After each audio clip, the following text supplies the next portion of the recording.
Hello, everyone, and welcome to the Spurs Up Show, the best Gamecocks podcast on the internet. Today is Friday, September the 25th, 2020. On today's show, happy Gameday Eve, everyone. I will give you my official prediction. Yes, South Carolina, Tennessee, Saturday night at Williams-Brice Stadium. The game tomorrow night, Gamecocks and Vols. I will give you my official prediction. Why I think it'll go that way, I'll break down the game, but my official prediction coming out on today's show. Also, your voicemails to get to as well. We got a packed show. It's all brought to you by our friends over at MyBookie. Guys, football is here. College football, NFL, it's all in full swing. We got other sports going on as well. Postseasons are getting underway, and at MyBookie, that can only mean one thing. It is winning season. Winning season means doubling your first deposit. Winning season means free bets, super contests, Survivor, and more.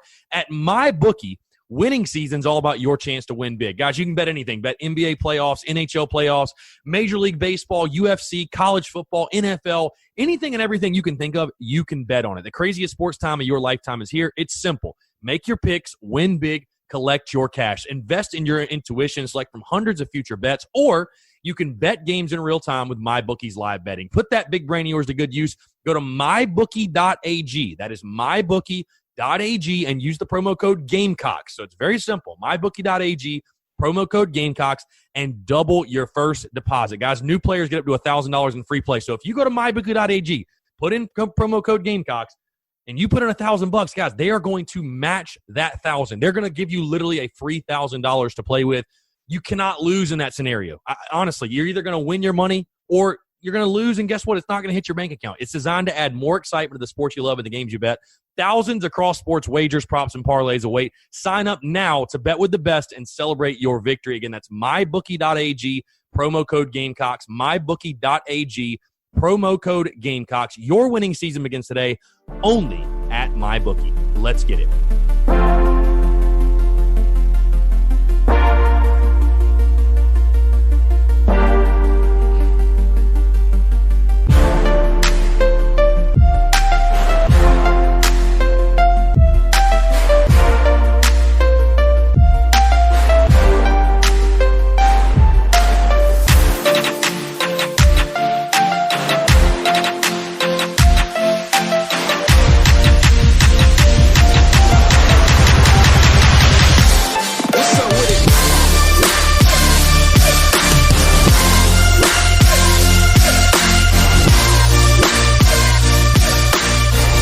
What's up, guys? I'm Chris Phillips, host of the Spurs Up Show. As always, appreciate you all tuning in, and let me be the first to wish you a very happy Gameday Eve. Folks, we finally made it. We are now, whenever you listen, we might be less than 24 hours from kickoff, whenever you listen to this, depending on that, but we're just about 24 hours away from a kickoff at Williams-Brice Stadium as South Carolina and Tennessee get set to do battle tomorrow night at Willie B. And honestly, guys, I am my adrenaline's pumping. The blood is pulsating through my veins right now. I can barely contain my excitement, as you can hear right now on the airwaves. I really do appreciate you guys tuning in here on a Friday, and hope everything's going well. TGIF, hope everything is going fantastic on your neck of the woods, in your neck of the woods, on your side, whatever it may be. I'm excited to talk to you guys. Let's go ahead and dive into everything first. Couple of housekeeping items, couple of reminders, guys, if you have not done so. Take 5 seconds out of your day, whether you're on iTunes, Spotify, Stitcher, Google Play, whatever it may be. Rate and subscribe. Go leave 5 stars. Leave your thoughts, your feedback, your comments, things you like, things you don't like.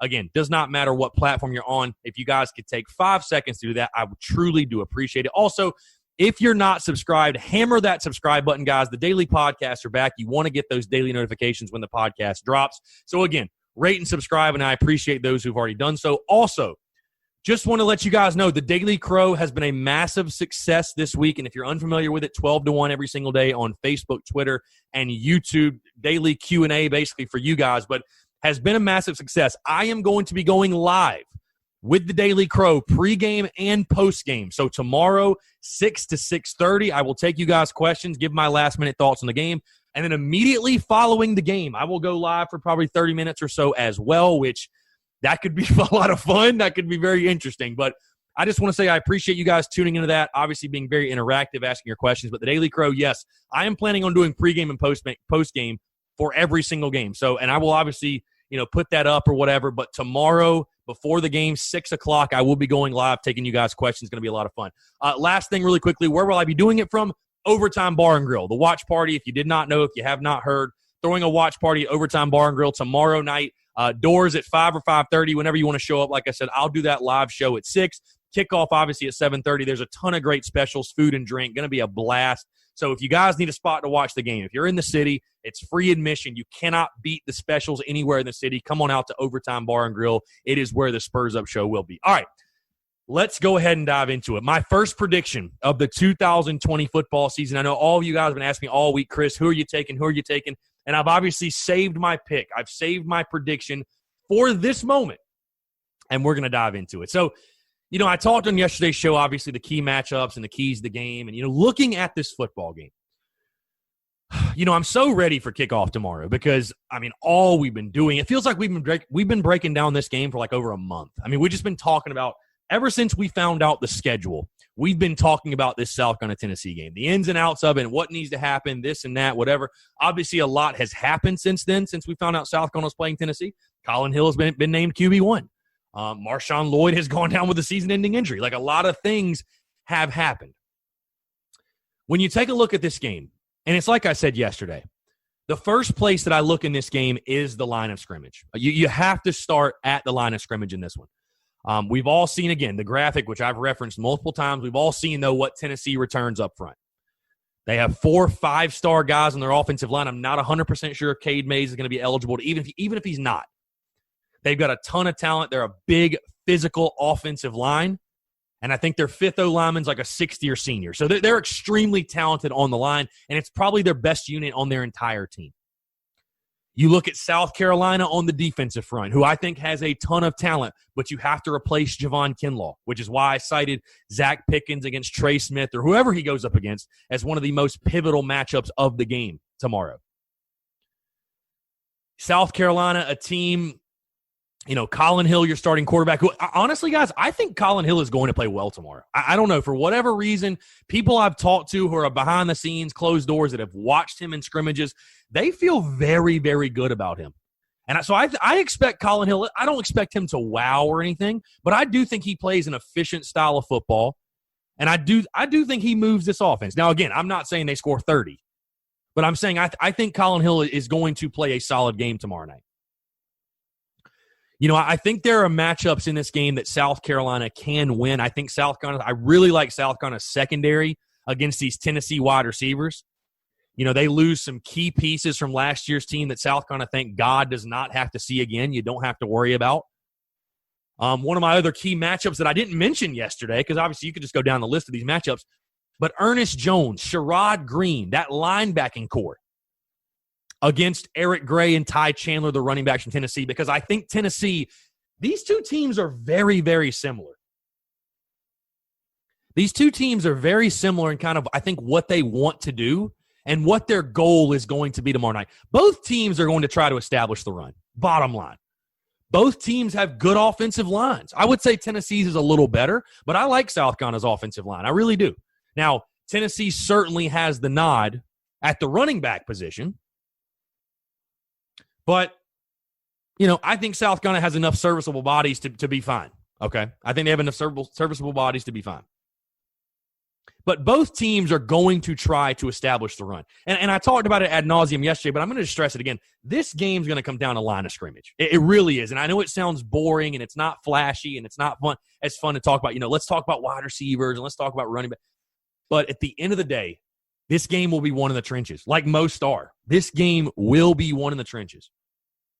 Who can win at the point of attack?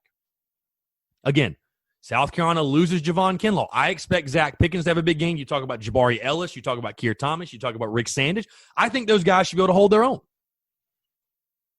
And I expect South Carolina defensively, I'm very curious. And again, it's why I listed yesterday Will Muschamp versus Jeremy Pruitt, because I'm so intrigued to see what Will Muschamp comes up with. Will South Carolina stack the box and put J.C. Horn and Israel Mukuamu and Islands out there? Because the way I look at it is, if you truly do believe these guys are elite corners, which we all believe that, right? I everything tells me that South Carolina believes that. They obviously believe in their guys. If you truly believe that, then I say screw it. Put them out there one-on-one. Hey, You're this big-time player. Go out there and cover these guys one-on-one. We're going to stack the box because you can't let Eric Gray and Ty Chandler just run all over you all night. You've got to find a way, if you're South Carolina, to put this game on the right arm of Jarrett Garantano. You got to find a way to do it. And listen, I know he shredded you last year, but I'm going to go out on a limb and say this. And again, if you get upset at me saying this, I don't care. But Jarrett Garantano is very Jake Bentley-esque in the sense that he does have his moments of brilliance, but he'll also be good for a boneheaded throw or two that I think this South Carolina secondary can take advantage of. So you've got to find a way, if you're the South Carolina defense, to slow down the running game just enough, to get Tennessee in some 3rd and long, some 3rd and 6s, some 3rd and 7s, some 3rd and 8s. Get them playing behind the sticks on 1st down. You got to find a way to do that. I think if you do, you can have a lot of success defensively. You can force some errant throws, get yourself a couple turnovers. Boom, you're in business. And then on the flip side for South Carolina offensively, again, I think that's probably going to be Tennessee's game plan too. Because South Carolina is going to try to run the football. There's no question. And, I just thinking of it from the other side, I'm sure Tennessee is thinking defensively, hey, we can stop the run. South Carolina does not have, outside of Shi Smith, we all think Xavier Legette's going to be a nice player, but really outside of Shi Smith, you don't have any proven big-time playmakers that have made big-time plays in big-time games. I mean, yes, Legette had the touchdown against Vanderbilt, but he hasn't had a big-time play in a big-time game yet. So if I'm Tennessee, I'm making South Carolina and Mike Bobo prove, hey, you can beat us through the air. I'm making Colin Hill prove that. And I expect Tennessee, they'd be stupid if they didn't do this, but I expect Tennessee to try to take Shi Smith away. So who's going to step up on the outside? Because, listen, I think you should try to establish the run 110%. But you've got to be able to throw the football down the field. You've got to be able to stretch the field and keep the defense honest, if nothing else. So who's that guy going to be? Is it going to be Legette? Is it going to be Dak Joyner? Is it going to be Luke Doty? Maybe a Rico Powers? Maybe a Jakari Caldwell? Who's it going to be? Who's going to be that guy? We're going to find out that answer, obviously. But who is going to be that guy? But I expect South Carolina, because, again, I talked about one of my keys to the game, positive turnover margin. You have to win the turnover margin. And, again, who knows? This game is so – I'm so hyped for this game because I'm so intrigued to see, what is this team going to look like? Mike Bobo, new OC. Again, we feel good about the defense, but you lost some key pieces there, and all of your key pieces that return, they're all a year older, so you feel like they got better, and you've got some talented freshmen, but it's like there are so many unknowns with this football team. And I know every team has their unknowns, but South Carolina seems to have a ton, which is exciting and also worrisome. But what I expect to see from this offense, and I've been preaching it for weeks, like I said, I expect Colin Hill to play well. I really do. I have a good feeling. I'm not saying he's going to throw for 350 and light up the scoreboard, but I don't think Colin Hill is going to play South Carolina out of the game. I really don't. I don't think he's going to play South Carolina out of the game. I don't think he's going to make any dumb, forced mistakes. Again, this is a big test for him.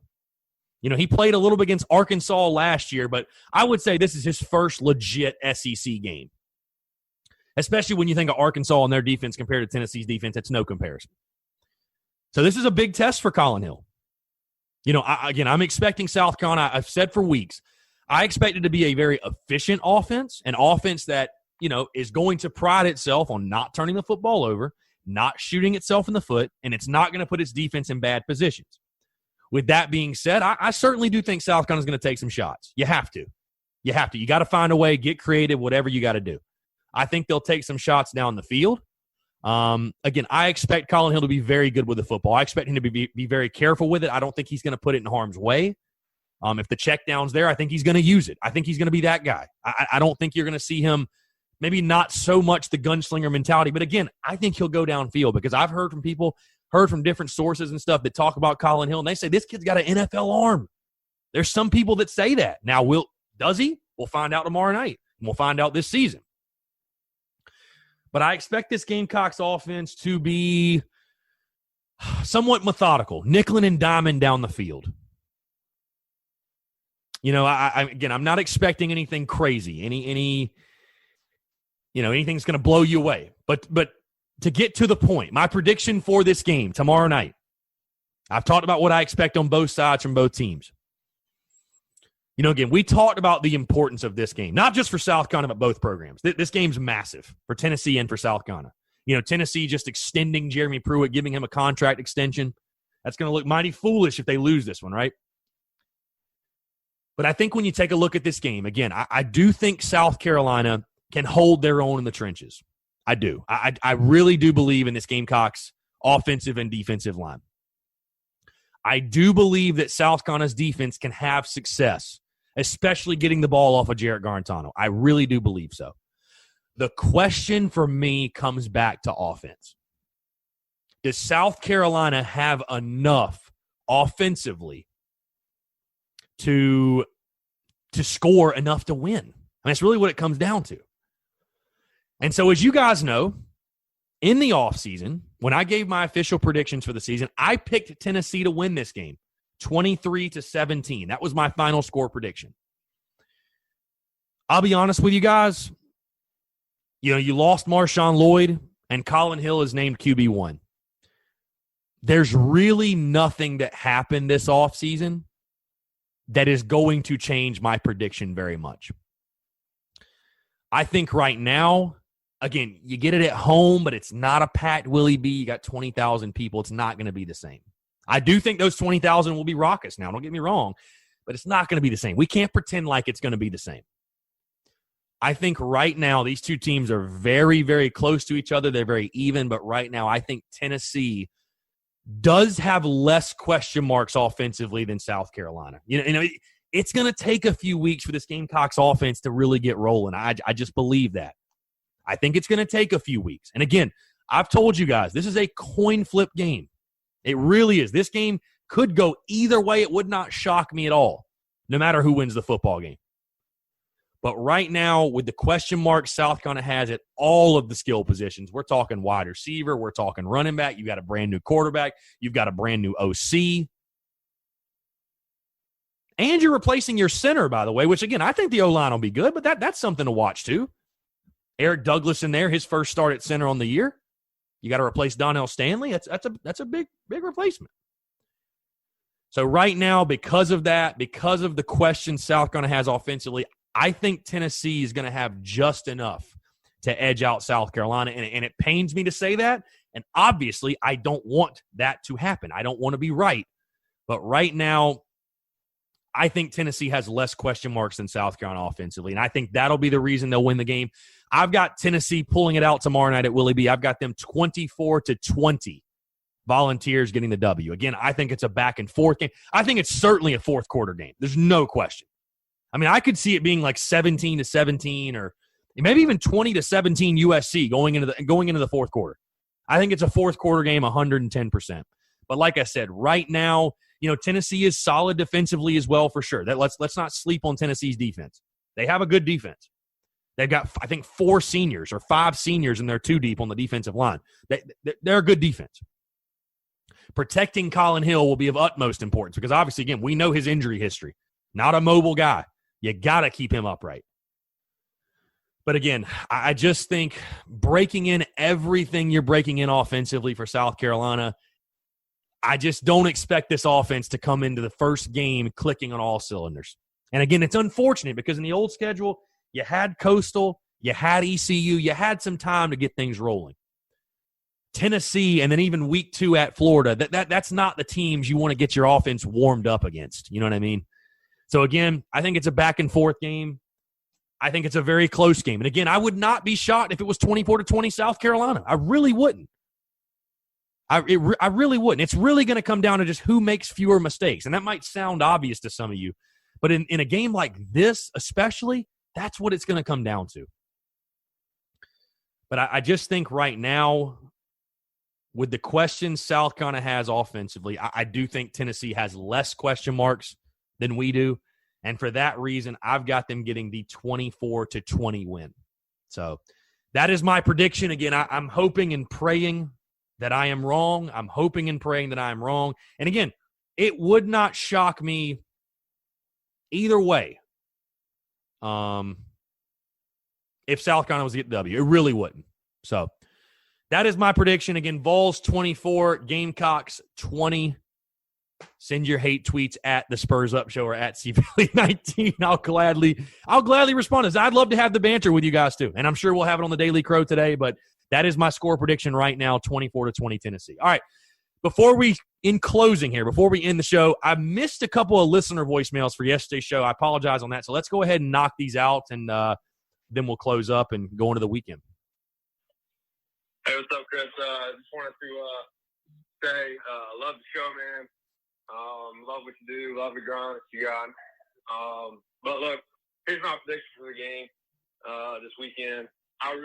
There's no reason why anybody should pick South Carolina to win this game. You see what they did last year. They scored for our secondary. We lost a lot of pass rushers on defense this past year, and I really don't know if Tennessee has lost anything.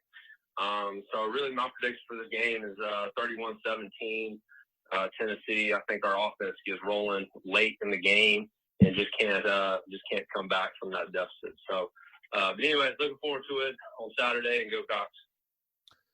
31-17. Boy, oh boy. I mean, I respect it. Respect your prediction, obviously. You make some valid points for sure. And, I mean, we all know how the game turned out last year. Woo! It is going to be a rough time in Gamecock country and a rough time for yours truly if we lose this football game 31-17. I really want to believe this South Carolina defense is better than that. I really do. You know, because if you're truly taking the next step as a defense, if you're taking that next step, you're not giving up 31 in week one to a Tennessee offense that's not that great. It's not great. It's really not. You should have some success defensively. So he says 31-17. I respect it. Whatever. All right. Final voicemail here, and this comes from someone, a familiar voice and a familiar face from last year's shows during the season. Chris, it's Dale, Medfield, calling in. I've been dormant like Bermuda grass in the wintertime, but it's time for the cock football again, baby. I got something to say about this week's game. I think Colin Hill is going to be a great quarterback. I'm very excited to see his scheme in Bobo's system. And I really do believe in what the coaching staff has come up with in this shortened off season, whatever you want to call it. It's all been just a big mess to me. But I'm very excited to finally get back to Gamecock football. And I expect a W in Williams-Brice this weekend. I'm calling the score right now. It's going to be Cox 31, Tennessee Vols 20. And I hate to say I'm not going to be there, but I can't be there yet. I got to work out some stuff, and I'll be back. I'll be back to Williams-Brice. I promise you. I can't wait to drink a cold beer in the stands. That's another big thing I'm excited about. But another guy I'm excited to see finally, Jordan Burch. We get to see the 5-star that we've been wanting, and I think he's going to step up in a huge, huge role. Coach Boone better have the boys ready. But the chickens prevail Saturday, baby. Spurs up, go Cox. Dale from Edgefield, you have to love it. What a way to go into the weekend with an electric voicemail. And Dale from Edgefield's got the Gamecocks 31-20. And, sir, I will sign up for that score right now. Give me that score right now. I will take it. I will take it for sure. Always good to hear from Dale from Edgefield for sure. All right, guys. Appreciate you all tuning in. Last thing really quickly, I've seen a lot of you on social media asking about tickets. I just want to remind you, if you do need tickets to the game tomorrow night, the best place to get them, and you're going to save $20, is with our friends at SeatGeek. Go download the SeatGeek app or go to SeatGeek.com. Use the promo code SPURSUP. You're going to save $20 off your first purchase, guys. Like I said, they're going to have tickets to every single South Carolina football game, home and away. Also, any other sporting events you can go to, any other events, period, that you want to go to that you need tickets, SeatGeek has got it. They got a great ticket rating system, which rates the tickets for you based on the type of deal you're getting. So, guys, obviously, nobody's scalping. Nobody's scalping tickets. Paper tickets aren't a thing. They're changing the game as far as ticket buying, though, because they're going to show exactly where you're sitting, how much you're paying. Are you getting a good deal? Are you getting ripped off? And especially in these times where I feel like ticket prices are just kind of so all over the place, you're going to want SeatGeek to help you out here. You're going to want them to kind of, hold your hand in the process. Be like, hey, this is the ticket you should get, not this one. You don't want to get ripped off, whatever. And also, guys, like I said, I'm trying to save you some money because, the tickets are a little pricey this year. Let's face it, the tickets are a little pricey. Why not put some money back in your pocket as well when you walk in the stadium? And like Dale from Edgefield said, go buy yourself a couple cold beers. Why not? Again, that's our friends at SeatGeek. Go download the SeatGeek app or go to SeatGeek.com. Use the promo code SPURSUP. That's SPRSUP to save $20 off your first purchase. Guys, I'm Chris Phillips of the Spurs Up Show as always. Appreciate you all tuning in. Go Cox, beat Tennessee, and we will talk to you on Monday.